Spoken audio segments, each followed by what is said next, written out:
Welcome everyone to another PD Chat Show with our resident panel, Mr. Pete Cater and Rob Bryan. How you doing, guys? You okay? Very good, very Yeah, good. Good, good, good. Excellent. Now, our special guest, he's breaking records at the moment because he's now the only drummer to appear at the moment on the PD Chat Show. It's Mr. Stuart Bruce. Stuart, welcome. Thank you for joining us.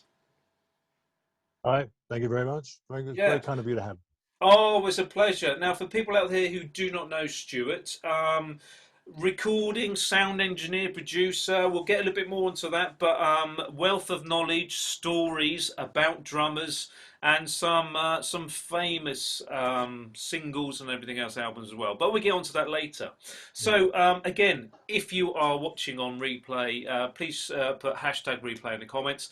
If you have got a comment or question, put it in the comment section and I can see you here now. That's why I look down here. It's not because I've got the golf on. I'll catch up with that later. So anyway, so people know us out there as our regulars who are, I'll just basically read them out to you. So Kenneth Russell Everett, hello. Peter Williams, Peter James, Richie Burns, Dave Brown, Joe Morris, Ben Roberts, Gainar Armitage, Mike Tubbin, Corey Menner, Sharon, Elizabeth, thank you very much for watching. There's more people coming on. Hello, guys. Hope you're all well. So we start with a conversation, and obviously it's our special guest, Stuart. We're going to come to you. As obviously, you know, gone through your careers, like as a sound engineer, or producer, and all that kind of stuff. What do you actually look for when you're recording a drummer? What in their kind of playing and there's like attitudes in the studio and stuff like that? What do you look for in a drummer?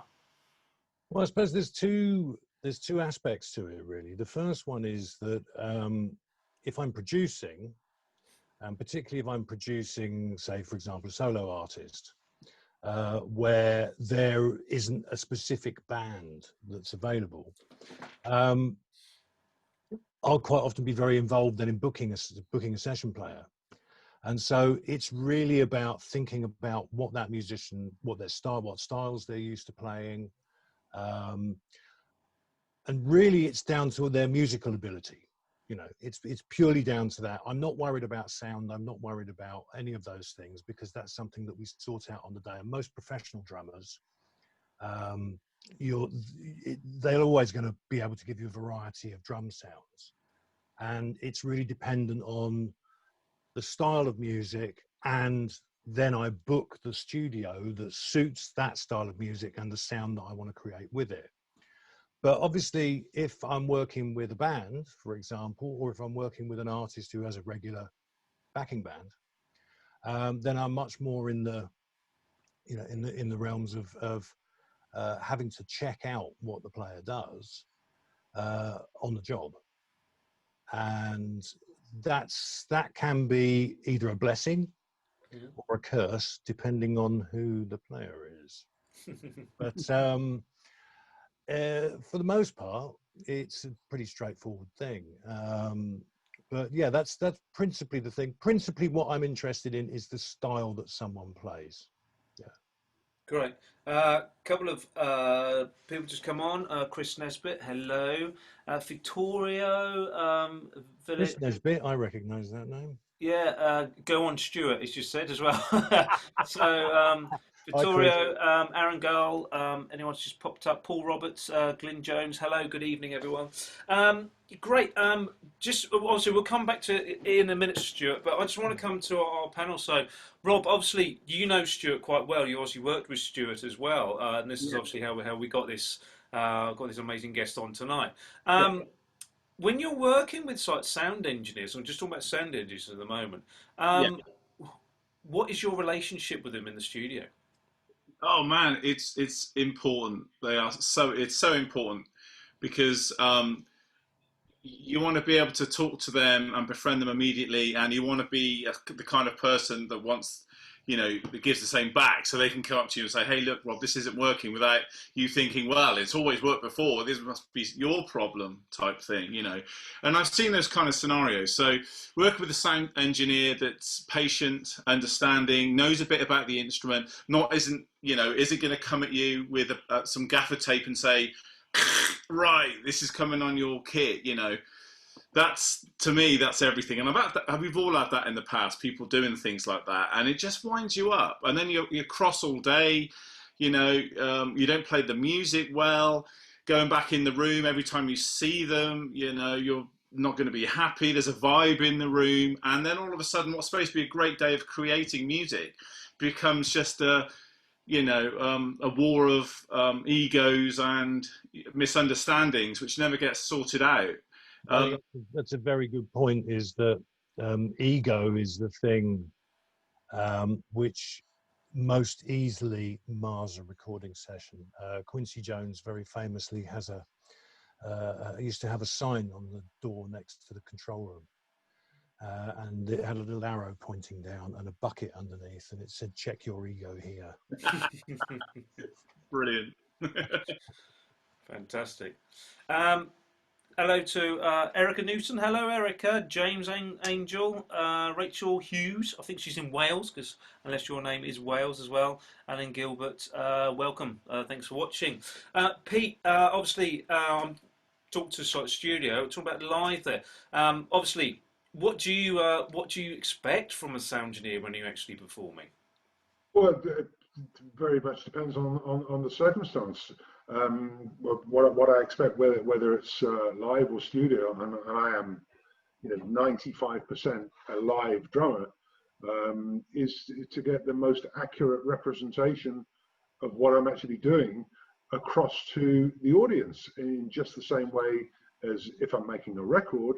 I want what I'm playing to be represented in the right way, and a number of occasions I can think of albums that I've done where you've had it sitting there in the diary for weeks or months even, and you really want to give the best possible account of yourself that you can, and you go in and you work hard. You've got your Bill Sanders practice pad on the snare drum, so you're keeping your hands hot in between takes, and then just through poor engineering or production, what you know was a great performance in the studio comes out sounding mediocre. And I could go onto my shelves here, I won't, but I could pull off a couple of albums where that has been the case, where because what happened either on the day with the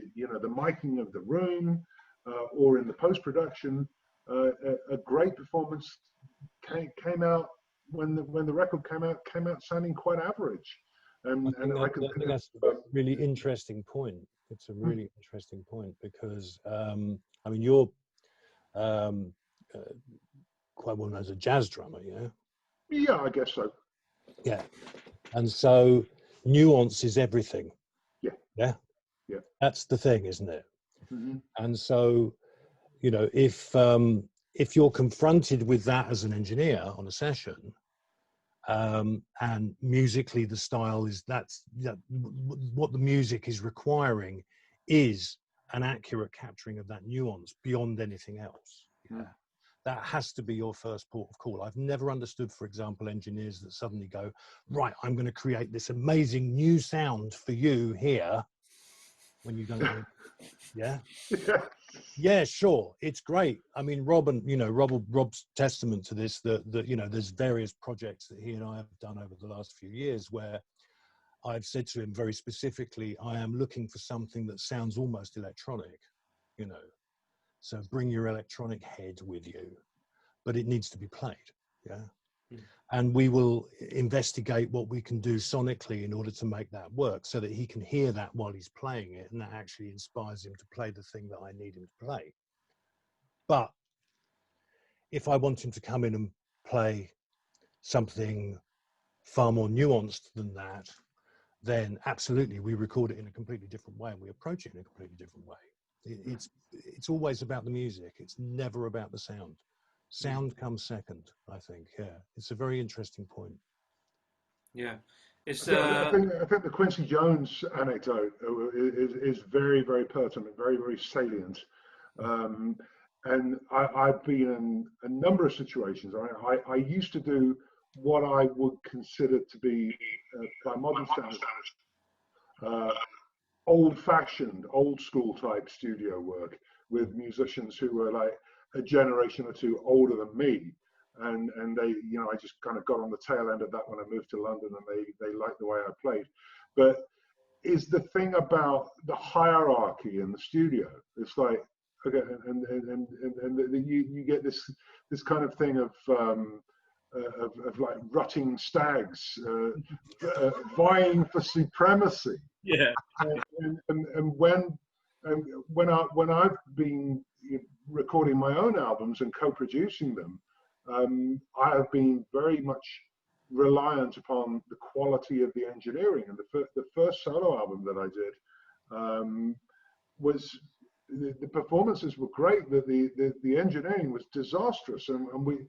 I got all the tapes back and took them to the guy who was going to produce this stuff for me, and we can't find the lead trumpet.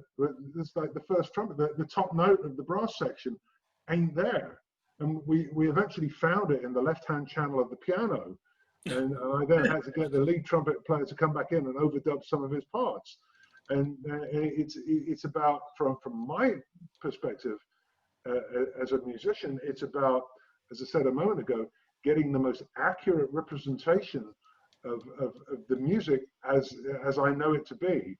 And of course, as I say, this comes back to the whole hierarchy thing, where if I'm being hired by a producer or a songwriter or whoever, and to provide what they want, then that is a completely different, it's a completely different context. It's the context of me being a hired hand who's going to go in and be listening a lot, listening when I'm playing, and also most importantly listening when I'm not playing, to what people want from a session. Whereas if I'm the artist, or I'm going in as part of a band that's been on the road for 2 years, and we're going to make a document of what we do, then I probably know a little bit better about the way I want the drums to sound. And I can think of very few recordings, I can count them on the fingers of one hand, where I actually sound the way I know I sound.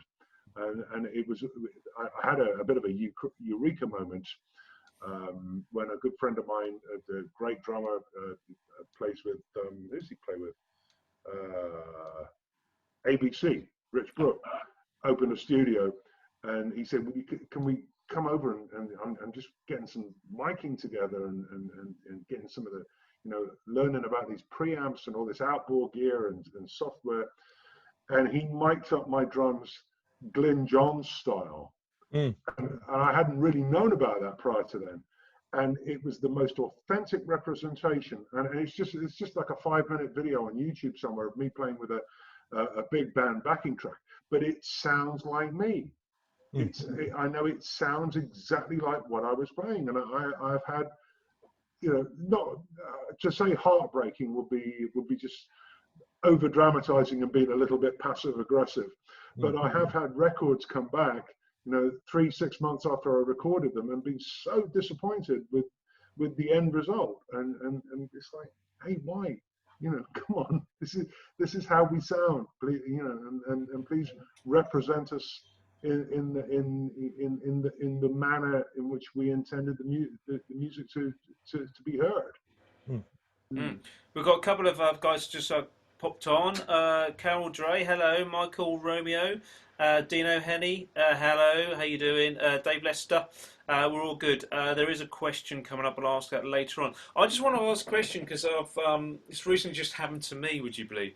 It's like it's really for Pete and Rob, and then obviously I'll get Stuart's perspectives on this in a minute. How much input, obviously, when you're basically there, you to do a job, you've been booked to basically go in, play, and then go home. You've got no input basically in that kind of thing. It's above your pay scale. How much input do you basically say when they go, it's like you're playing along, everything's so good, but you're not happy. They go, that's great, excellent, should we move on? You went, really? You want to take that take? How much input do you guys put in there? Because obviously, studio's time, it's money, it's not your you're not producing it. How much, Rob? How much like input do you go? Okay, if that's what you want, move on, or do you go? Really, shall we just do that bit again? Or, you know, especially in a live band situation, we weren't together at that point. Are you sure that's okay? Yeah. Always depends on the project and the people that you're working with, in my experience. I mean, I have gone in and we're against the clock and we've got to go ba ba ba ba ba and we get things done, and that does happen. In which case, you're just on it. You play the best you can at that time because you know already that you're probably not going to get a second chance at it. So, you know, you make a decision, or I certainly make a decision to think, right, shall I be slightly flamboyant, or I could be, because they've said, Rob, speak a bit on this. Sometimes I think no, there'll be bits, but I'm just going to play through this because I want the job done, and I want to go out the door knowing that the job would be done. You know, hopefully, even if I was having a terrible day, the job would still be done well. But every now and again, you know, there might be a flourish, and I might do something. But at least when I leave and go out the front door, I know it's, you know, in hand, and I'll be happy with what's coming back. But I haven't done anything like that for ages. I've been very lucky that a lot of the projects through people like Stuart and Charlie Jones have got me in because of what I do. So and they've got the budget and the time to say, hey, look, we've got all day on this one song or something. Yeah. In which case that's a whole different scenario. And when you're in that situation, because I know Pete said this before, when you're being brought in because by people like various producers and songwriters, then you can do exactly your thing because you're being given that chance. And then a whole nother question, you know, you could have asked on that, you know, is how far do you go down the road with that, you know, because you could be there for another week. That's why these albums take 3 years to make sometimes, or 5 years with us creative types, because there's always another way of doing something. But yeah, getting back to that, if it's snappy and stuff, there's time to put it in there. But I think with experience, you learn sometimes just to hold it down, do the job, maybe let someone else have the moment, and you just do your thing and get it done. So you're not too worried about the fact that, you know, you're not trying too hard to impress. You're just doing the job, which actually is what we're there for, right? At the end of the day, you know, to get the job sounding good, the drums sounding good for somebody else. It's not necessarily for us. Yeah. And like you said, there have been times I've done stuff where it comes back and it could be the sound, or they've picked another take, and you think, really? But at the end of the day, the person listening to it in their car, or the person listening to it on the radio, or whatever, you know, if they're enjoying it, you know, it doesn't really matter what happened in take 35. In a way, you know, I've kind of taken that on over the years of being in the studio. I kind of think that way now. Once I've given it, you know, handed over to the artist, it's kind of in their hands, and you got to trust their ears and what they're going to do with it, and hopefully it'll do the right things, you know. Yeah. Hello to Anna Goodman, Slender, Richard Horton. Hello, Richard, and James Johnson. Hello, guys. Thanks for watching. Pete, can you add anything onto that? Do you want to add anything onto that? Well, yeah. I mean, it kind of resonates with something I was talking about earlier on, and when you're in the studio, dependent upon the context of the session, you have a greater or lesser degree of ownership over what's coming out. I mean, as I said, I used to do, going back to the early 1980s when I was still in the Midlands, I had a very nice little scene going as far as sessions were concerned, in just a part of the industry that really doesn't exist anymore. You know, being paid like £50 to go in 1982, which was okay money, just to go and record a bunch of demos for songwriters, or do little jingles for local radio or television themes. When Channel 4 started in 1982, it was like the gold rush. We were getting calls all the time to go and do these little bits of theme music for long lost television shows, and there you go in and you do what they ask and you go away, and that's it. And you don't have as a hired freelance session player, you don't have any kind of degree of ownership. Whereas if it's one of my own records, or records that are projects that I'm very much a part of, then, as I say, the whole hierarchy very much turns on its head. And personally, where that is concerned, ideally what I like to do whether it's been one of my own albums or projects that I've been a part of that have gone on to record. What I prefer to do is we go in having gig the life out of the music on the road, so we can put, nobody's learning the music on the day. You can go into the studio, and what I actually like to do, and you can do this two ways, is I will draw up a set list and we'll play the whole set down one time, rather than doing take 1, take 2, take 3, and take 4 of each individual title. You play the whole set down one time, and then have a cup of coffee, then come play it down another time, then break for lunch, then play it a third time, then have another coffee break, and then play it a fourth time. So rather than going to one title and doing take 1, take 2, take 3, take 4, take 5, and really kind of wearing everybody out and making it get very stale, what I like to do is to play the whole program of music that's going to be recorded end to end 4 times over during the. It's like doing it's like playing your set 4 times during the day. And when I've been able to have the luxury of doing that, I found that's when the best results come out. It's when you get stuck on a tune and say, oh, well, maybe have we, and the voice of God will come back from the control and say, could we do a slightly happier one, please, guys? And nobody really knows what that means. And it's like, okay, do you want us to play it faster or louder? Or slower or quieter? Those are the only 4 parameters that you've got. And so in a perfect world, I like to record as close. I like to, if I'm doing a record of my own, and I haven't done one now for 14 years, because the economics of it, or a project that say is very close to my heart, I like to go. It's almost like the studio becomes a club. It becomes Ronnie's, and it's like taking 4 nights at Ronnie's and taking all the best bits where you just play the same set from end to end 4 times over. And for what I'm trying to achieve on records now, that to me is where the seams of gold can best be mined. Hello, Martin Mead. I've got some questions and some people who actually been in recording sessions. But I just want to come to you, Stuart. Do we, as the performers, hear something different to you guys in the control room?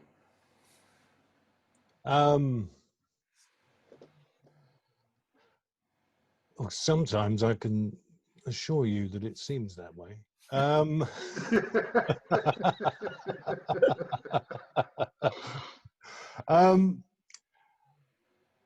It depends.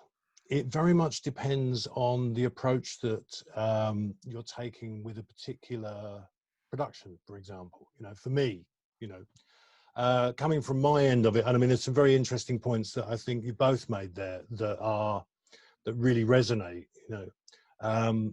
I just would like to just catch up on one thing that Rob was saying, that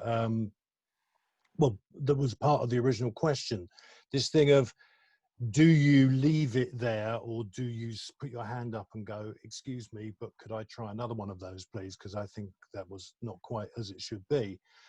I leave that very open on all my sessions. It's incredibly important that everybody in the room is comfortable with what I think might be the take. And if someone puts their hand up and says, I'd really like to try another one, please, if that's the consensus in the room, it gets recorded. And a decision can be taken later, but it will get recorded, because I do not want any musician on a session that I am producing to walk out of that room thinking that they didn't give of their best, or that their best was ignored. I think that would be, I would be failing in my job if I did that. There are occasions when I might have to spend a little bit of time persuading certain members of the musician crew that their best is not the thing that they think is their best. But that's generally a case of too many notes Mozart. So, that's generally sort of that end of things. But no, I think in general, what we're talking about with sorry, you need to remind me of the second part of your question. The second one is, well, first of all, do we hear things differently as Yeah, performing into this? I think, you know, what I'm consciously doing in the control room all the time is keeping as accurate a musical balance as I can of what everyone is playing. I don't ever want to be in that situation where I have one thing slightly too loud in the balance, so it overemphasizes a certain part. Consequently, I miss something that's going on somewhere else. I'm constantly trying to keep everything in the balance that I think will be the finished mix. Even if it's not quite the sound that will be the finished mix, it's the balance. Musicians, on the other hand, need unusual balances in their headphones sometimes because of the instrument that they're playing. A drummer, for example, with a slightly open pair of headphones is not going to have the drums at the level that I will be listening to them in the control room, because they're hearing them naturally acoustically in the space. They're going to have the bass louder, they're going to have the guitars louder, or the horns, or whatever it is that's there. And the same goes for, you know, lots of singers like to have their voice much louder than you would normally hear it in the balance. So yeah, there is definitely a difference. And if I've got 3 or 4 different headphone balances going around a room with 4 or 5 musicians in it, yeah, everyone's going to have a slightly different balance. What I try to do is guide the musician. For example, if a singer is singing slightly out of tune, it's quite often because they've got their voice too loud in the headphones. And you need to remind them that they can have a little bit less, and that brings them back into pitch with everybody else. Timing, again, you know, I'm a bass player, right? If that kick and snare aren't loud in my cans, I am not a happy bunny, because I want to be in with, you know, and my regular metronome these days is sitting over there anyway. And Oh no, wherever you see. yeah, Mr. Brian. And you know, if I can't hear him loud enough, I generally, it's me who has to turn him up, actually, because it's normally me who's engineering as well. But you know, but that's how it has to be. But it's definitely, as the engineer, you want to be making sure that everybody is comfortable with the balance that they're hearing. You know, it's very, very important, because you get the best performances that way. Yeah. Absolutely. Definitely. We've got a couple of questions. We might as well get this while we're talking about this. Just before the questions, Gaynor said, such a good insight. My band did a recording session and I was so unhappy with the miking up. It was our first time. So much a learning process. The recording got binned. I've done some courses since, so I'll be wiser next time. Hope Pete's eyes is okay. Pete, your eyes are great. Yeah? Who said that? Terrific. Thank you. Yeah, really good. Good, amazing.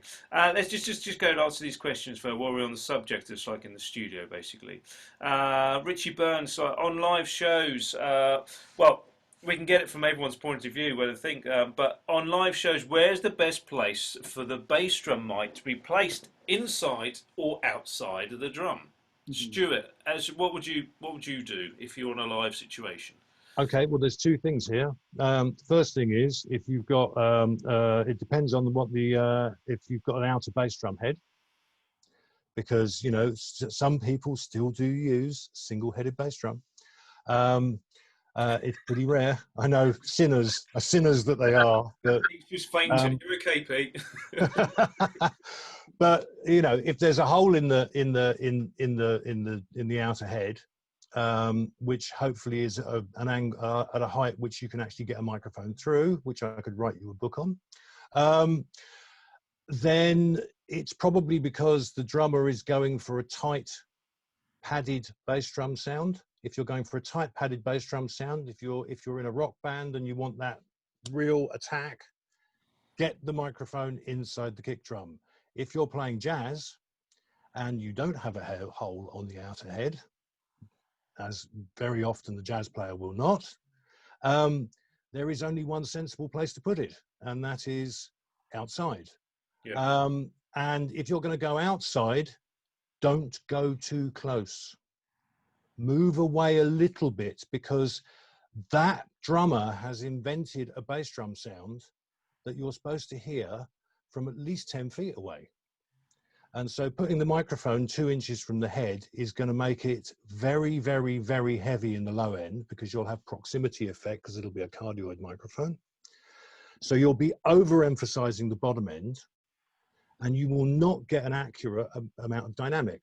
At least 6 inches away from the head. You've got to balance that against the spill that's going to come into it, but at least 6 inches away from the head at that point, because then you're going to get a little bit more of the global sound of that bass drum, which is what that drummer has been spending years and years and years perfecting, and you don't want to muck it up.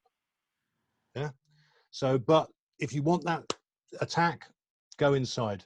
And the other thing with the jazz drum is, if you really do need a little bit more presence from the front end, from the attack of the kick, you need to stick a microphone in front of the front head and blend the two things together very carefully. Do you know what, Stuart? That question literally just come up. Do you ever mic from the back? So obviously on the playing head. So yeah, sometimes. I mean, I did an album with fabulous jazz drummer Ollie Howe. Did an album with him a couple of years back down at Real World, and we ended up sticking a mic in that position, which of the 8 tracks on the album, I think I used it in the mix on 3, because we just wanted that little bit of presence from it that wasn't there in the outer mic. But yeah, there are no bad places. I mean, one of my things of miking a drum kit is I have a very strange little microphone, which I don't actually have to hand at the moment. It's not on the shelf where it should be. I thought it was. is it on your shelf, Rob? Did you nick it? Bloody well better not be. You'll be in trouble. Oh, again? Again. And it's called a recorder call. And for those of us that are old enough, Recorder Call was a company that made answer phones in the 1980s. And when you used to have a cassette, yeah, and one cassette recorded the incoming messages and one cassette recorded the outgoing messages. So to record your message on the outgoing message, you used to have to plug a little microphone in, and you would talk into this little microphone, which looks like a little baby plastic CB radio mic, right? And I don't know why, I might have been under the influence of something at the time, but I decided one day that I would listen to this in the studio and see what it sounded like. And I tried it, and I thought, well, that sounds absolutely horrible. If I ever want the really horrible sound, I will use that. And then it ended up in the middle of a drum kit one day. And ever since then, you know the mic I'm talking about, don't you, Rob? I do, yeah. It's amazing. I don't use it all the time, but it's like it's a trash mic. It's what engineers call a trash mic, and it is, I would say, on some records 50% of my drum sound now, and that sits right in the middle of the kit, just over the edge of the top of the bass drum. So it's kind of equidistant as much as I can get it from the snare and all the toms and the bass drum. And it sounds horrendous, but I do lots of strange EQs to it and various things, compressions, and eventually that actually blends into all the close mics that I put on the kit as well, and becomes this integral part of the drum sound. But you can only use it on a drummer that can play balanced, because this is the other thing. And it's interesting, you were talking about the Glyn Johns technique, you know, which is a very simple technique. For those that don't know what that is, the Glyn Johns technique is basically you stick a microphone in front of the bass drum, but quite a long way away from it. So on the outer head, but about, 4 feet away, 3 or 4 feet away. And then you have 2 microphones, one of which is directly over the drum kit.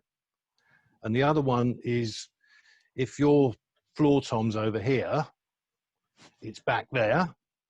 That's where it sits. And they are absolutely measured, normally with a microphone cable, so they're equidistant from the snare drum. And then when you mix that, you actually pan that microphone over onto the left. The other one stays over on the right, and you've got your bass drum mic to blend in. And occasionally it might be a good idea to have a reasonably distant mic over the snare drum, just in case you want to pull a little bit more of that out. And that's the Glyn Johns technique. Now that gives you a beautiful, balanced drum sound if you have a beautifully balanced drummer. And so all that practice that gets done where you're listening to yourself playing in the room, I would suggest for a lot of drummers, particularly a lot of new drummers, people who are coming into playing and are still in the process of really learning. And I mean, I know we're all still learning. We never stop, but is stick a single microphone up in the room quite a distance from where you're playing. And when you listen back to that, try and get a good microphone to do that, that's got a good frequency range, and to get a decent recording of it. Listen to how balanced your drumming sounds, because it may well be that there's a little bit too much of the hi-hat going on. We all know that problem.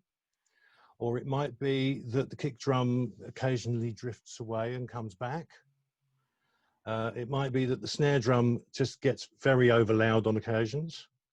It's about balance, because the best possible drum sound I can get as a recording engineer, whether I'm using Glyn Johns or double miking everything, is from a drummer that plays balanced, you know.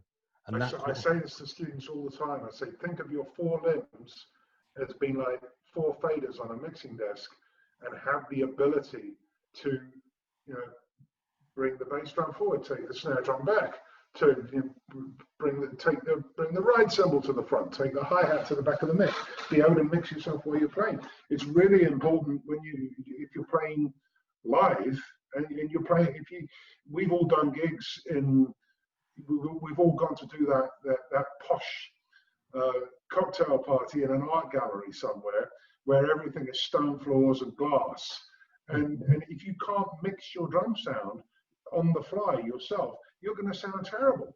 But if if you're playing in a four-piece band, the acoustic of the room is the fifth member of the band, and if you can work with that and deal with it and process it, there's no the chances of you sounding good, the odds on that just get shorter and shorter and shorter every time. And I think this is, whether it be live playing or recording, I think a lot of drummers don't really spend enough time thinking about what's actually coming off the instrument. What do you actually sound like? What kind of music are you getting from the drums? And it's a real kind of Cinderella area of playing that everybody needs to know about. I mean, I remember years and years and years ago, I was in Wardour Street at Pizza Express, in the basement, where they used to always put on the jazz gigs. And I just wandered in, I was hungry, and there was no room upstairs, and there was a bit of jazz coming from downstairs. And I thought, well, I'll pop downstairs. And there was a table. And I sat down at the table, and I ordered a pizza, and the band came back on. And bugger me, it was Elvin Jones. Right? I mean, you could have knocked me down with a blooming feather at that point. I was not expecting to see Elvin Jones playing while I scoffed a pizza. And you want to talk about dynamic control? Holy shit. That was fantastic.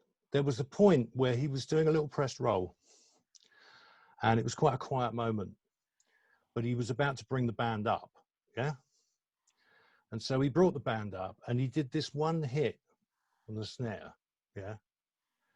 And it was like 14 times the volume of anything that I'd heard at that particular moment in time, yeah? And my glass of water, fortunately it was water, my glass of water went half down my front, yeah? And you know that way he used to grin, yeah? Because I was about 6 feet from him at this particular moment in time, and he fixed me with this grin, and he grinned, and I grinned back for the next 20 minutes. It was just this very hysteric, this very funny moment. But the dynamics that he could play with in that venue, he knew exactly what he was doing. He knew exactly how to bring it up, pull it back. And it was like, he was a master. I mean, Elvin Jones is a master, absolutely. A genius. But that was a master lesson for me, sitting at the table in front of him. It was fantastic, you know. That's magic when you get that. When you've got that level of control, you know, that's the thing to work towards, because that makes a difference, especially for someone who's recording you. That makes an enormous difference. You know, absolutely. I echo completely what you just said.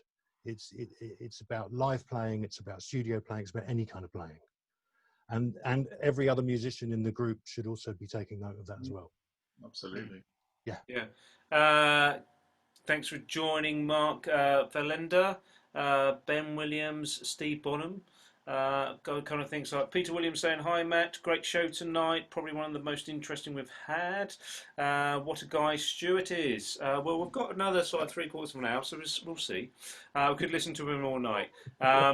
We're having these kind Go of. downhill from here. It could, you never know.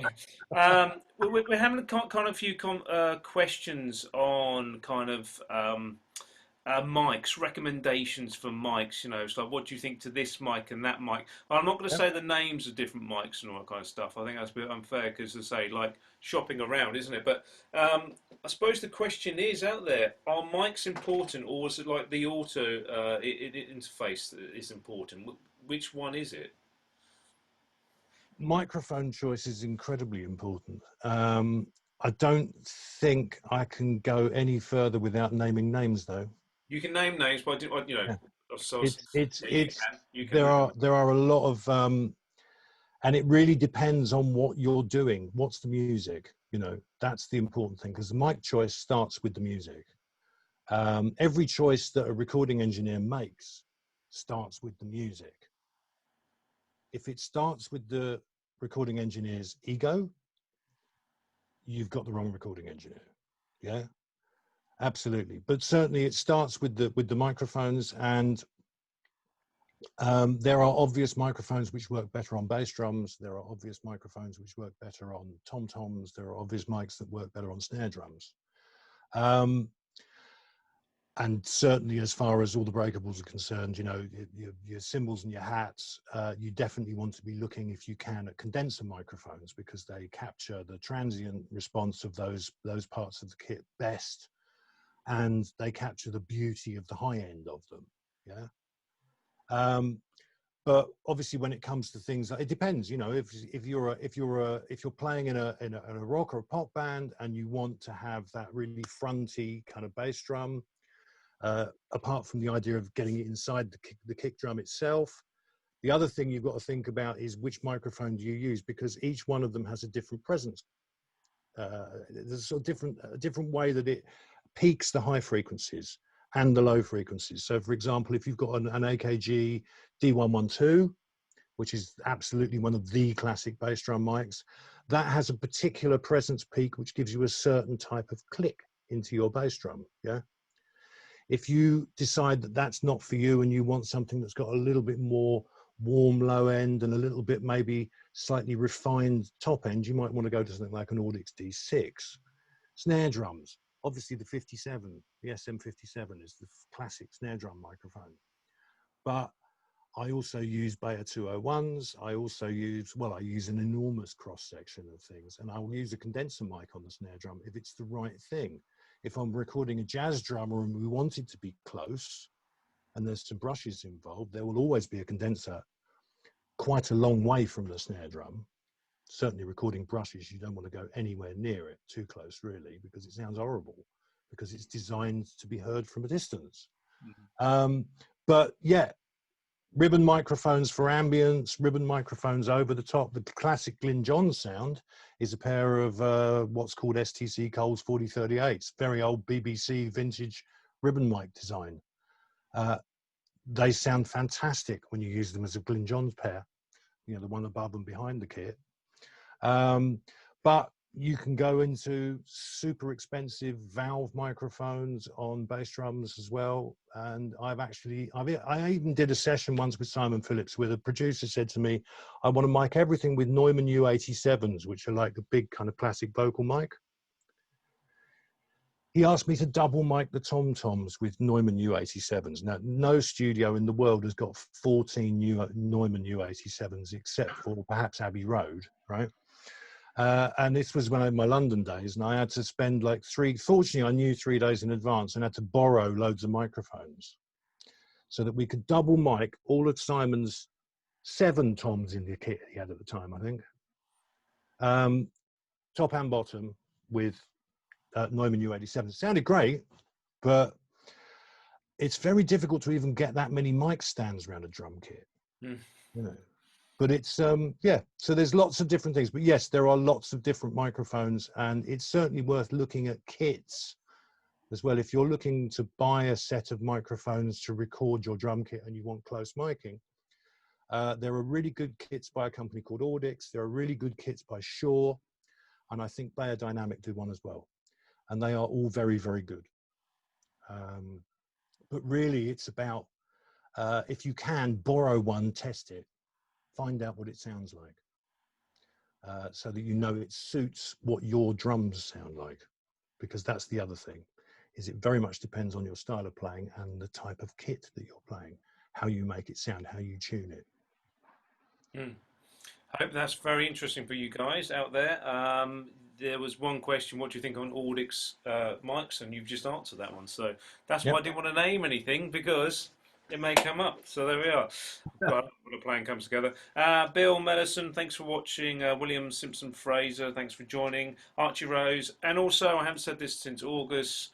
Hi, Mum and Dad. So great, actually fantastic. Now, I don't know what anyone else was doing online, but I know Pete was very, very busy this time. I know Rob was very busy. But in like the mid-'80s, you know, I think you know where we're going with this, guys. Pete, Band-Aid for you. What kind of impact as a musician did that have on you? Band-Aid? Yeah, the single. What kind of impact did it have on me? Yeah. Was it kind of like just a big Bob Geldof ego trip, just trying to get everyone together, so I record an album, so I record a single, just to raise some money and awareness? Or do you actually like, how did one person get all those musicians in one room? He obviously knows where the bodies are buried. He obviously had all the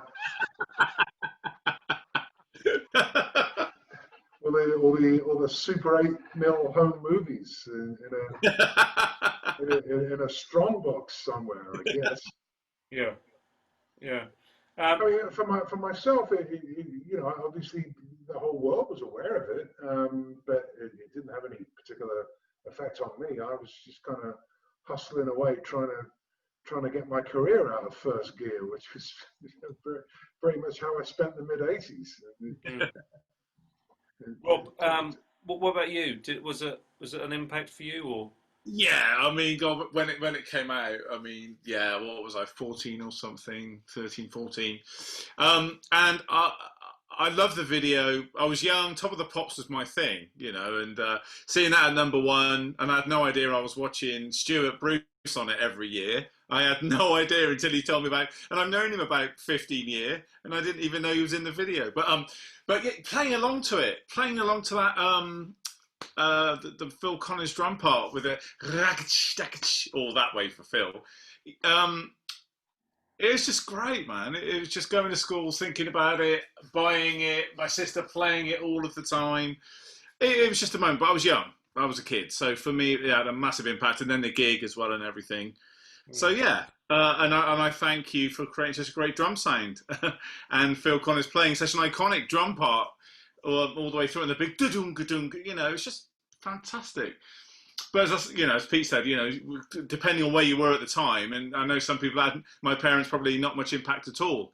But for me, yeah, massive, iconic. Every year, no matter where I am, and I hear that, I do it. Even as in Boots or wherever I am shopping, I still do it. Or in the pub, people always go, "Oh, hang on, here it comes. 1, 2, dagada, dagada." It's one of those things between me and my mates, you know. So the reason why I ask is because obviously Rob has given the actual game away where we're going with this. Is that Stuart, you were the sound engineer on Do They Think It's Christmas, weren't you? Yeah. Do you want to tell a little bit of story of actually how that came about? Because I think people really have interested, because it literally was a seat your pants job, wasn't it? Oh, it was. I mean, I worked for at the time. It was my first studio that I started to work for. Was a place called Psalm, which was a very successful London studio, particularly in the early '80s. Well, all the way through the '80s. It was the home of Trevor Horn, so it's where we did things like ABC. You mentioned ABC earlier. In fact, David Palmer, who was the original drummer with ABC, was was an old was a friend of mine for a long time. I haven't seen him for a long time, but and then obviously the Frankie Goes to Hollywood stuff and all those things were all done there, right? And Who got a cat here? Mr. Bond. I don't know where he's just appeared from. He doesn't normally carpet this, so come on. He peeks out his eyes now, so he can see things like that now. Excellent. Yeah. Oscar making his debut. I think maybe he's a Band-Aid fan. But Did you do 90125 there as well? Sorry? Sorry, did you do 90125 there with Yes? Was that there as well or not? Yeah. That was one we did. Yeah. I worked on that too. But it's the whole thing came about because Geldof had just, he like most of us had seen that terrifying documentary, and wanted to do something, and being Bob, he doesn't take no for an answer for anything, and just bludgeoned his way into basically everyone turning up on a Sunday afternoon. He wrote the song with Midge Ure, and he and Midge recorded the basic parts of it in Midge's studio. And then they needed to finish it off, and they needed a big studio, and Psalm had a big, very, very large Studio One at Psalm's, a really big space. And they knew that there were a whole bunch of people were turning up, and so that's what we did. They got it for free from Jill, who was the boss of the studio. She said, yeah, come in, do it, and she threw it open to all of us house engineers. There were 3 of us at the time, and they were like, we knew there were film crews coming, we knew it was like that, and I think basically the other 2 just went, no thanks, that sounds terrifying, and you want me to be in at 7 o'clock on a Sunday morning? And I said, yeah, I'll do it, and I do it. I mean, it was for me, it was for the cause. It was it felt like the right thing to be doing, and also it sounded like a bit of a challenge, and I like a bit of a challenge, so there it was. And it was mayhem from 7 o'clock in the morning until I left the studio at 9 o'clock the following morning with the master tape under my arm and went to the mastering studio, having recorded all the vocals, Phil Collins's drums, and mixed it. And I left the studio at 9 o'clock in the morning in a cab to go up to North London, because it was in West London, the studio, it's in Notting Hill. I went up to North London to the mastering studio, to a place called Utopia, which we had the mastering room that we were mastering in. Bob left at the same time with a 1/4-inch tape with the finished mix to go to Radio 1 to play it on Radio 1, back in the days of 1/4-inch tapes. And he got there before me, so I actually heard it on the radio before I'd mastered it. And so I'm sitting there in the taking notes, going, oh shit, that needs to be a bit louder. Oh dear, oh no, it's no, oh right. There's about 7 or 8, massive EQ and compression changes on the mastering, simply because I'd heard it on the radio in the car on the way there. But yeah, that was that. It was an interesting day. I think I probably stopped to go to the toilet at about 8 o'clock in the evening for the first time.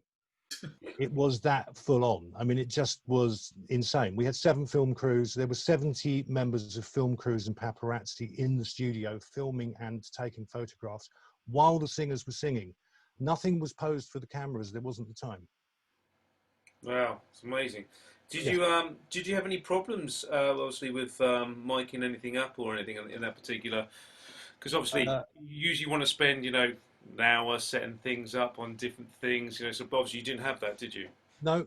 It was the ubiquitous Neumann U87 was sat in the middle of the room, for all the vocals. Every singer sang on the same microphone, and I fixed it, sorted it out later. And there was a pair of U87s, I think, crossed over as a sort of XY for the choir at the end.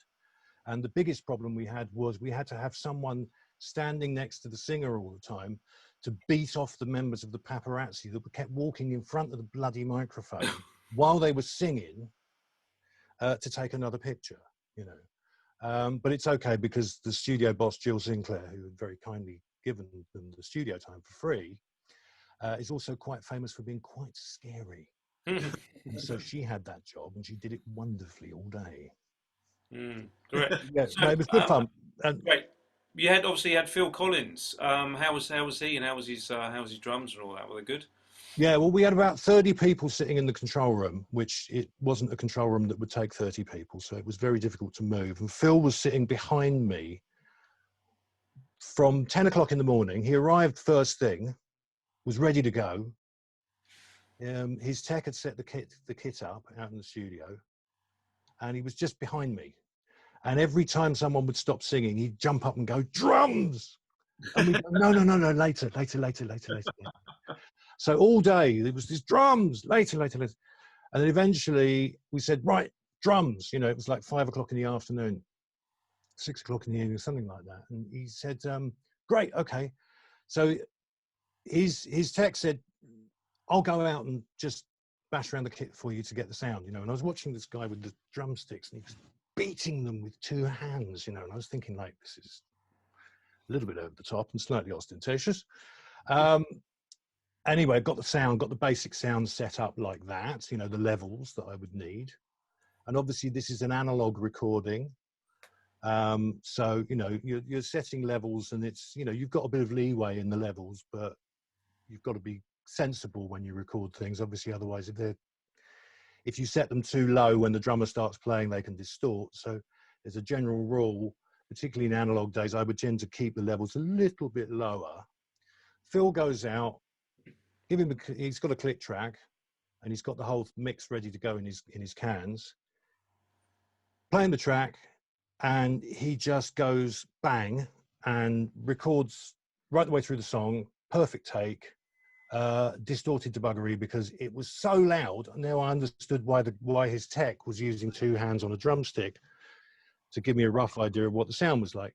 Oh my God. Just phenomenal level, and just so precise. And it was really embarrassing for me, because I had to press the talk back down and go, sorry, Phil, can we just do that one more time, because I've got to change the level.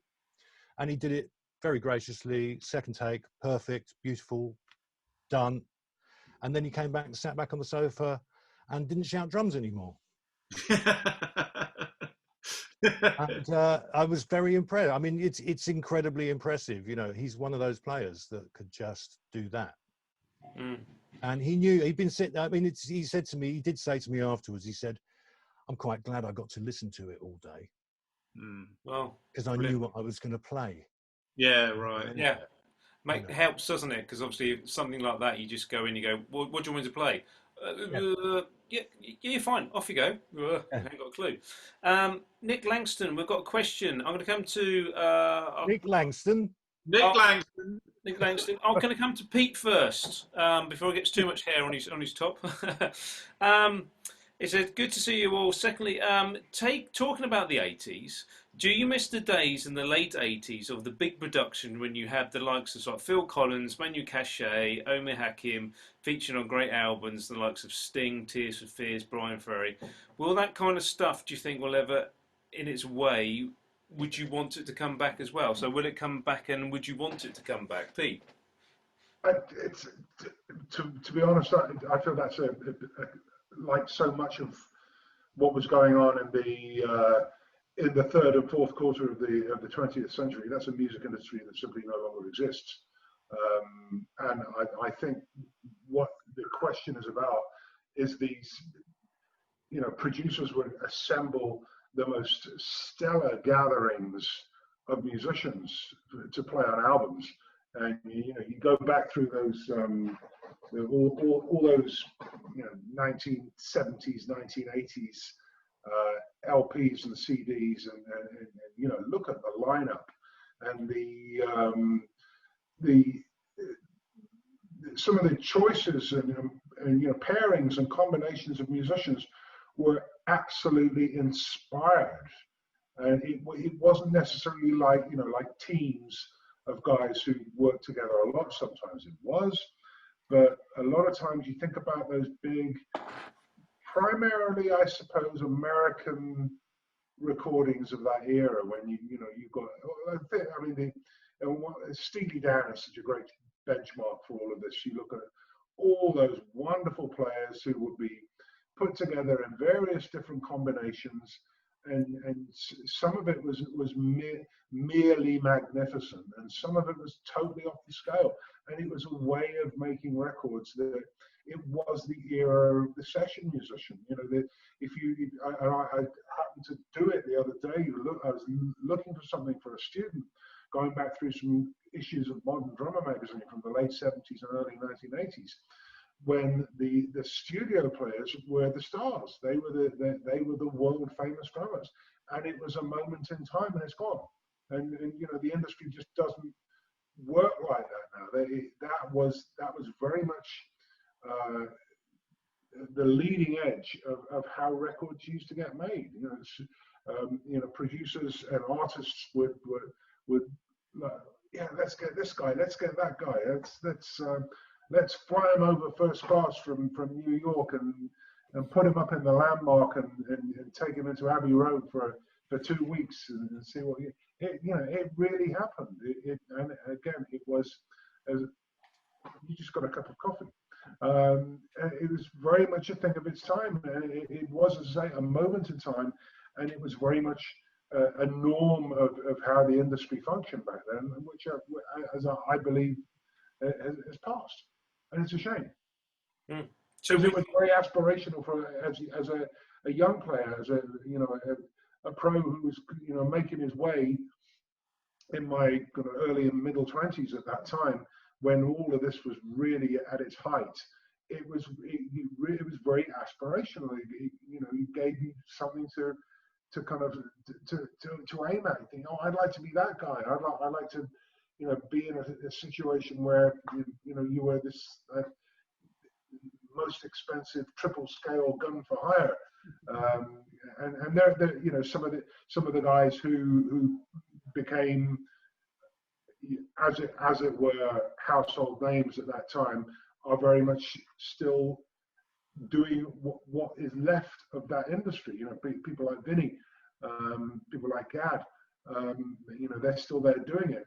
But it didn't kind of, things change, things turn over, and the next generation finds a different way of being creative, and that's how it was in the 70s and the 80s, and it ain't how it is now. Mm. Rob, do you miss that kind of big production kind of? I grew up in that period as a youngster, so for me, every record I heard was, it was like Disneyland, it was like Technicolor. It was amazing. And being 13 and 14, let's say in 1984, I was 14.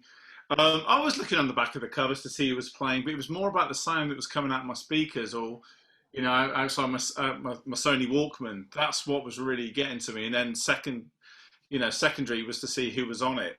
And I think for me, coming through that period of transition from, as I spoke about the other day on that DW playlist thing with this Lindrum here, seeing how people were using that musically. And I was reading in Modern Drum and Rhythm how that some people thought it was killing the industry and stuff. But as I was coming through, I felt a bit guilty for enjoying it, because I was young, and that's why I own one now. And I work with one, I'll record with one, and I'll play on stage with one if it works, which is not always the case. So for me, it became more of a performance is important, yes, because look, I talked about Manu Katché on So, which I know you were involved with as well, Stuart, with Manu Katché and stuff. So I know you're involved with that as well, which is another conversation. So yeah, the performances were important, but I think the sound of those records, from those Steely Dan records, which, performance-wise were amazing, but sound-wise, to my ears, they were a bit dull. And it was a bit muso, a bit dad pop. which I know is a terrible thing to say because the musicianship is superb and the songs were superb. But when you're 14, You they're sinner. like, come on, Dad, like listen to this DX7, it sounds great, you know.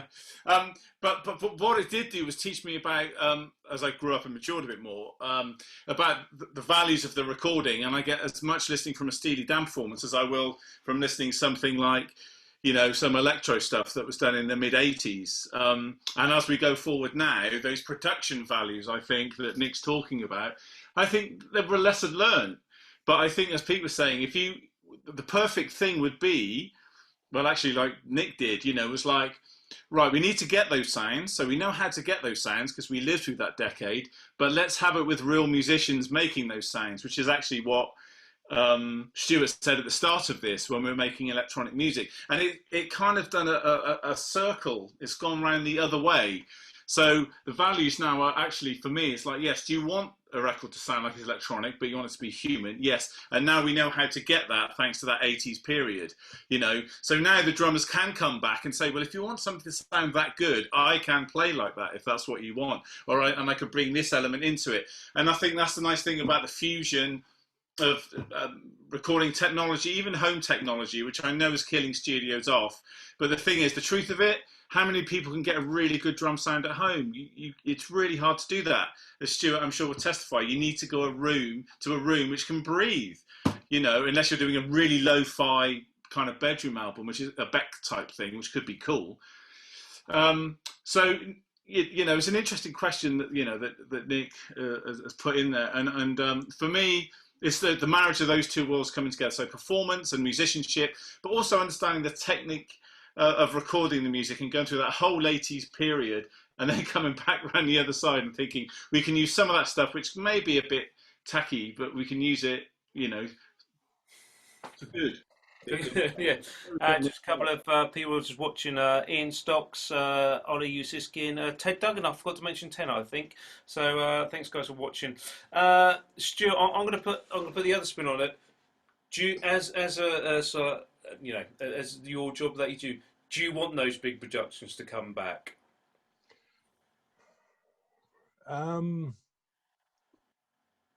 It's, if the music requires it, yes, but only if the music requires it. Because it is about an approach, and again, it's this thing of I've spent a year on an album, and I mean, when I say I've spent a year on an album, when we did something like Yes 90125, we spent a year working 7 days a week. It's another way of working. It's something that I think has now been lost to a certain degree. But that attention to detail, it speaks to the music and to the music only. You listen to those Steely Dan records, from the late 70s, and I mean, they're absolutely phenomenal, the playing, because that's played. There is no sequencing, there's no Pro Tools, there's no editing. There's none of the clever tricks that I can do nowadays to make something sound like it's been done like that, because I have to very often do that in order to make something work in the way that I want it to. But, I mean, I've had the pleasure of working with quite a lot of the musicians that made those kind of records, and it's another thing. It's a total other thing. And I think it's something that you were talking, that was mentioned before, was just this idea that these incredibly proficient and efficient musicians would come into the studio, some of whom had never played before in their lives, but you knew within 10 minutes you'd have a groove because they were that good. And as long as you could give them the guidance that they needed, which was normally very little, they would come up with something superb in a very, very, very short period of time. The reason those guys were triple scale, I mean, I worked in LA in the 80s, And I always remember there was a session I did where we had, we were doing 4 tracks, and we had a guitar player called Dan Huff booked for the morning, and Paulinho da Costa, the percussionist, booked for the afternoon. So the morning was 10 until 1, and the afternoon was 2 until 5. And they were coming in to play percussion and guitar on all 4 tracks. And I knew there were at least 3 guitar parts on each song. And I sat there and I thought, yeah, this is going to be interesting. You know, I mean, I was used to working with great session players. Dan Huff arrives with 2 cases of outboard racks of gear like this. Well, his tech arrives with them, wheels them into the control room, sets up his amplifier out in the studio, mics it up, brings it back into the mic pre's, and hands me a pair of jack plugs that I can plug straight into the tape machine, and goes, "That's Dan's guitar sound." And you go, okay. Play him the first song. He sits down with his guitar. He's got this massive pedal board with about 40 switches on in front of him. Goes, as he's playing the song, as we're playing him the song, he's going, okay, and then he's fiddling with the gear while you're playing him the song. And he says, just record this. Go back to the top of the track. And he plays the perfect guitar part from beginning to end in 1 take. And then he turns to me and says, "Can I have another couple of tracks?" And I go, "Yeah, sure, you know, I'm going to plug him into another couple of tracks." And he goes, "I'm just going to put just a couple of parts along with that, some harmonies and bits and pieces." And he plays perfectly. But he's done the effects changes and everything. There's delays changing in the chorus, and there's this and there's that, and there's all this stuff, right? Just 1 take, 1 take, 1 take. First song's finished in about 25 minutes. Then he goes, "So should we go to the next song?" Move on to the next song. Same thing. That, within 3 hours, he'd finished everything. We have lunch. Paulinho da Costa comes in the afternoon, does exactly the same thing with all the percussion on the tracks. Conga part first. Goes, "I don't think it's bright enough, the congas in the chorus." He said, "I'll just double it with the bongos." Yeah. And so you stick him on another track, and he plays along exactly what he's played, every inflection that he's played on the congas in his head, remembered on the bongos, just to brighten the part. Yeah. And then, you know, the shaker, and then the stereo mic, so that he can do a few little effects for you and some little noises that kind of go on. Those are the kind of levels of players, you know, and yet it still took Steely Dan 3 months to make an album with them. What were they doing? Drugs. But, you know, it's you know, the Simon Phillips, you know, I mean, Simon was someone that I worked with a lot through the 80s, and it always took longer to set his drums up than it did to actually record the part he was playing. You know, when you've got 2 bass drums, 2 snare drums, 2 hi-hats, 7 toms, a gong drum, 8 octobans, and a shop full of cymbals, it's going to take a while to get the microphones in place, you know. But you play the track to the musician, and they go, "Right, I'm going to play now," and they play, bang, done. You know, it's what I always say. That's what I always say. The end of a great take, you know, very often the band comes into the studio and back into the control room, you know, once they put a take down, and I sort of put the talk back down and go, "I really think you should come and listen to that," you know, because I know it's a great take. And the band come in, and they always look at me and go, "End of the take," you know, because it's a good take. And they go, "Oh, that sounds great." And I say to them, "Yeah," I always say the same thing. I say, "Yeah, you make me sound good." Yeah, that's true. Yeah. Because I can't make it sound good unless I get something good down the microphones. And perhaps that's a sort of halcyon period as far as the studio musicians are concerned. Yeah. But there's loads of bands like that too. And every band has its own character. And every group of musicians that work collectively together have that character. And if you've got the right character and the right bunch of musicians together, it doesn't matter about their playing ability. You can be the most basic player that can only play the 3 notes. Yeah. But if you play the right 3 notes in time with everybody else in the band, and they're all in the right place and they work in the arrangement, you're the right player for the job. Yeah. Mm. It doesn't have to be clever. It doesn't have to be complicated. It just has to be good collectively. And if it's good collectively and you capture that with the microphones, or whichever way you do capture that, you end up with a good record. Mm. It's that simple, you know. But yeah, I mean, of course I miss playing with all the toys and having the time to really indulge ourselves with the effects and you know, oh, maybe it would be better if I tried that again with a £20,000 Neumann U47 rather than the £15,000 or whatever other valve thing that I happened to be using before. Yes, it would be great to be able to do that all the time. But for me, every band, every musician deserves the opportunity to have that amazing quality of recording, because that will hopefully just give you that little bit of extra that allows their great performance to shine through.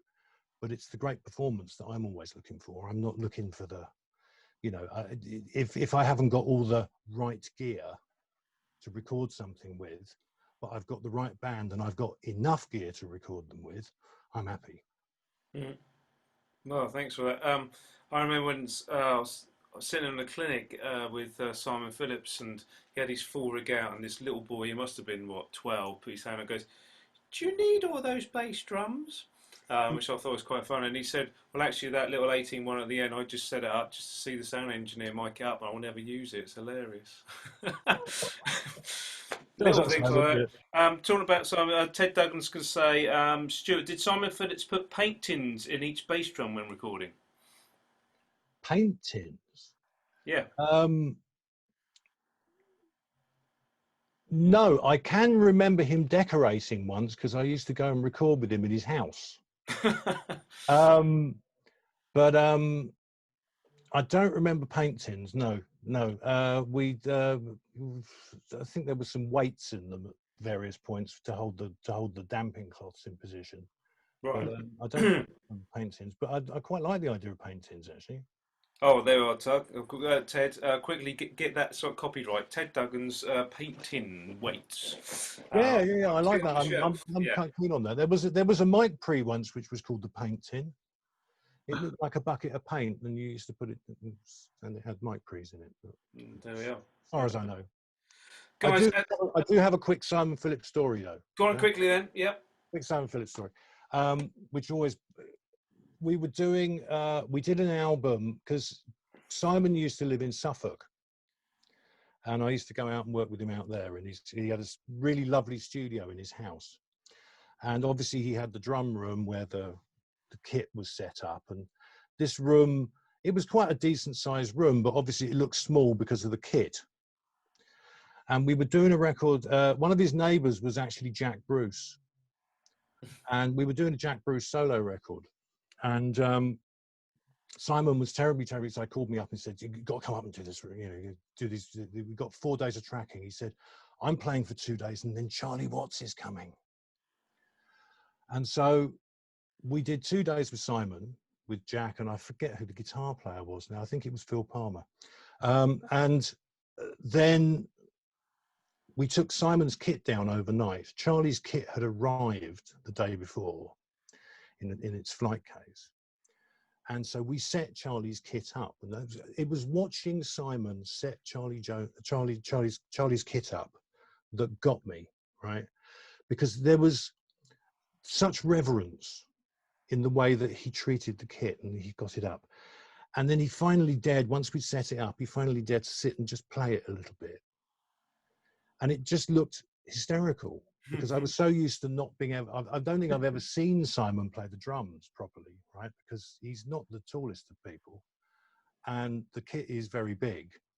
And suddenly, for the first time, I could actually see what Simon was doing, right? Because he's playing Charlie Watts' kit, and it's this tiny little thing. Charlie arrives the next day. Charlie is the politest man I think I've ever met in my entire life. He is thoroughly charming. And he arrived very early in the morning. It was like 9:30 or something. And Simon and I had been up until 3 in the morning setting everything up. And so Simon had gone to bed. I'd got up early because I knew Charlie was turning up. And Charlie came in. I said, well, you know, came in, had a cup of tea, had a little chat, played him the track. I said, would you like to just play a little bit? And he said, well, where's Simon? I said, he's not here. He's upstairs in bed. We had a very late night. He'll be down in a bit, you know. And he went, oh, no. He said, I can't play. I might wake him up. Bless him. And so we had to wait until Simon woke up before Charlie would play, because he was terrified that he might wake Simon up, which I just thought, for the drummer in the Rolling Stones, it sort of didn't quite. But it was delightful. It was delightful. It was just fantastic. Just this idea of having this massive drum kit and this huge drum sound, and suddenly going down to a kick drum, a snare drum, and 2 toms. Yeah. And Ted's just put for people out there actually in the comments. He's basically put in Drum and World inside new Yamaha bass drum. Can someone explain how this? It's a link there. So when you've got time, guys, just click on that. It says scroll down to Simon, picture of Simon Phillips, which I'm now going to do now because I think he's talking about the tin. So scroll down to Simon Phillips kit, and I can't find it because I think I scrolled. Oh yes, there is. There is some kind of tin actually in these bass drums. There we go. So, guys, he's probably it's probably he was decorating, right? Someone came in to take a photo, and he needed to hide the paint can somewhere. And he's got clear front heads as well, so he's done well there. Sandbags. It says, does the paint come out as he hits the bass drum? It says, John's bass artist said, yes, there is deadening of the kick with heavy weights inside. So there must be the weights he was talking about earlier. Yeah. They do. Yes, Ted, you're absolutely right. They do look like paint tins. It's like empty paint tins. Although the thing about the weights with the bass drums, right? The other one is Mark Brzezicki. You remember Mark Brzezicki from Big Country? Yeah. Fantastic drummer. Yeah. And he told me he was very excited one day. He said, because he said, we told me this story. He said he was very excited because the band had decided, this Big Country decided to go and record with Connie Plank. Now, Connie Plank was the guy that he had Connie Plank Studios over in Germany. And he did a lot of Can records and those things, which are, you know, we're back to cans again.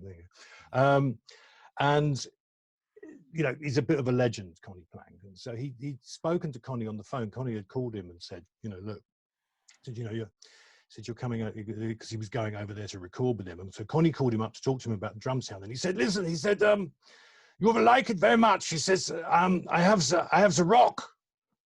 I have the stone for the drums. And of course, this was the 80s. And so he thought, fantastic. He's got a stone drum room, like, you know, like the Townhouse, like the Phil Collins drum sound with the big ambience and the whole thing, you know. So Mark gets there and he's really, really, really excited because he thinks he's got this amazing drum room that he's going to go and record his drums in. Turns up, brings his kit into the studio and gets shown this very small, very dead room. Yeah. And so he thinks, it's a bit weird. You know, where's the stone? Where's the big ambient room, you know? So anyway, he sets the kit up. Connie Plank comes out and puts the microphones around it. And Connie Plank then looks at him and he goes, yes, he said, 1 minute. He says, I'm back. And he comes back with a bloody great rock, right? He puts it in front of the bass drum and he goes, you see the stone? He said, the bass drum will not move. Absolutely brilliant. Connie was a wind-up merchant, by the way. Yeah. Guys, just notice the time. Obviously, these sessions go past so quickly.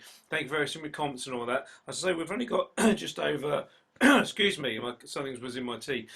Just over 5 minutes now. But I just want to talk about a couple of things. Obviously, talking about recording and everything else. If you were at the drum camp this year in February, we had an amazing session in the afternoon on Saturday about recording your drums, getting good sound and everything else, which was very insightful for people there. I can't guarantee that happened this year, but well, next year I should say. But yes, the camp will be back. So we launched it a couple of weeks ago. So the PD Camp 2021, where you will see 3 people on this screen. If Stuart basically wants to pop down, he can do. But we obviously we can't do it live, guys. It's going to be online. So it's going to be via Zoom, but you'll get the same experience as you would do at normal camp. So back-to-back sessions with myself. When do you do this? We will be doing this on the 19th to the 21st of February. 19th to the 21st. So if you go to palacedrumclinic.com, and there's basically sign up there as well, or look at Palace Drum. Is that over a weekend? That's over the Friday to the Sunday, yes. Okay, I'll tell you what, I've got an idea for you, right? I have Exclusive, no idea. guys. Exclusively, listen to this. I have no idea if this will work, right? But you know, I'm also a lecturer these days. Yeah. At Bath Spa Uni, right? And I run the production courses there. Maybe some of my students and myself, and I don't know, how are you going to do it, Rob? Well, we're all going to be up in Matt's studio, basically. We're in Redditch in the PD cave, which I'm going into very shortly to sort all out, guys. So that's very interesting, yeah. Okay, well then maybe what we should do is we should get 1 or 2 of our drummers from the course, and we'll set up some drum sounds in our studio at uni, right? And we'll run a little session for you there where I can talk about some of the weird drum miking techniques that we use. That's cool. And we could do a demonstration, for example, of the Glyn Johns, which would be lovely with the ribbon mic set up. And then we can do some of the crunch mic stuff that I've been talking about, and maybe go into a little bit about double miking, which is a really interesting technique for tom-toms, which people have stopped using, partly because it's a real pain in the ass to set up. But it's really good fun. It's a great sound once you get it in. It is that, funny enough, we've been talking about that whole era of particularly Jeff Beccaro, yeah? Bless him. Who, you know, that tom-tom sound that he was so famous for his toms, yeah? And he was a great double micer of the tom-toms, yeah? So maybe we should try and do something like that for you. If we can't do it actually live, we'll create a video for you from us to you, yeah, that you can play. Brilliant. Guys, that's an exclusive. So if it can't happen during the camp, which we'll try and make it, but if not, there will be as part of, should we put it as part of the package for the camp? Would that be great, guys? I think that'll be good, wouldn't it? Yeah. So so if we'll work either way. So basically as a recording, so you get it as your package, or live. But either way, a massive gesture from Stuart. Thank you very so much, Stuart. It's been amazing. Now, guys, obviously, it's all been basically about so like how, you know, what we look at drummers stories from so like inside the studio and everything else. Next week we have it's going to be a great one next week again. Every single week's going to be great. It's Don Labani from DW. Which will be a fantastic one. So I know Rob will put a shirt and tie on for that one. And Pete will have all of his memorabilia of Slingerland and everything else. I will wear my Slingerland t-shirt, specially. So yeah, so I knew you were the punk. I knew you were the punk for sure. So that's next week, Saturday, 8:30, only here on the Facebook page of the Palace Drum Clinic. But as I say, the camp, guys, we've had people sign up already. There's 3 options to it. There's the weekend, obviously, it's all online, but it may be a sort of benefit to you guys because obviously you can have your kids at home, you can have it on mute, but all we require really is a practice pad, a pen and paper, and you'll get the camp companion as before to tell you what's happening when, with all the material in it as well, which we're putting together as we speak. 19th to the 21st is 3 days, and there's a weekend.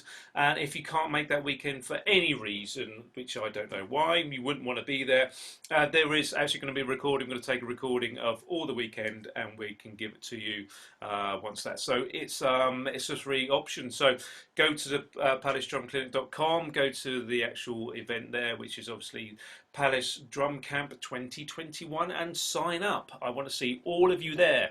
So, and also, if you've been watching for the first time, thank you ever so much for tuning in. If you hadn't done so, please press like, follow us on the Facebook page, and you'll get some more great conversations like we've had tonight. So go and do it now. Waiting, still waiting. Do it. Have you done it? Smashing. Thank you very much. So, yeah, so it's been an absolute privilege. Stuart, as a non-drummer on a drumming chat show, thank you ever so much for the insights, and obviously because you've worked with some amazing drummers as well, and you've obviously worked with Pete and Rob now, so you can put those on the list. Well, Rob is just basically part of the furniture for you, I suppose, isn't he now? So, so I'm getting some lovely. Rob is literally these days my go-to drummer. I mean, that's it. I mean, it's like, you know, there's very few things he can't play. So, you know. I'm going to bring my vibes down. Can you play those, pal? There we go. So we're oh no, but he is in the studio. Kryptonite. He is the vibe. He is the vibe. Okay, I'll bring my marimba down. See if you can put that into a quote. So guys, it's been a really thank you, gentlemen. So great show. Thank you, it's informative, superb show tonight. Really nice. Thank you for putting all questions to Rob after here. Thanks, guys. So thank you, ever guys. Guys, if it wasn't for you, we'd just be talking to ourselves. Which I keep saying every week, we don't mind at all. But we're so glad we can actually get out to you guys, especially obviously in this period of time we have. So there was one thing to say is that you guys stay safe. It's massive thanks to Pete, Rob. Without them, they are basically the backbone of the chat show. So I'm internally grateful for them, and our special guest Stuart. Thank you very so much for your knowledge, your wisdom, and especially the stories of drummers, which obviously this is what all the people wants to hear. So thanks so much, guys, for watching. It is a really amazing time we've had, and there's only one thing to say: is a good night from them, and there's a good night from me. Stay safe, guys. Take care. Bye bye. Cheerio. Bye.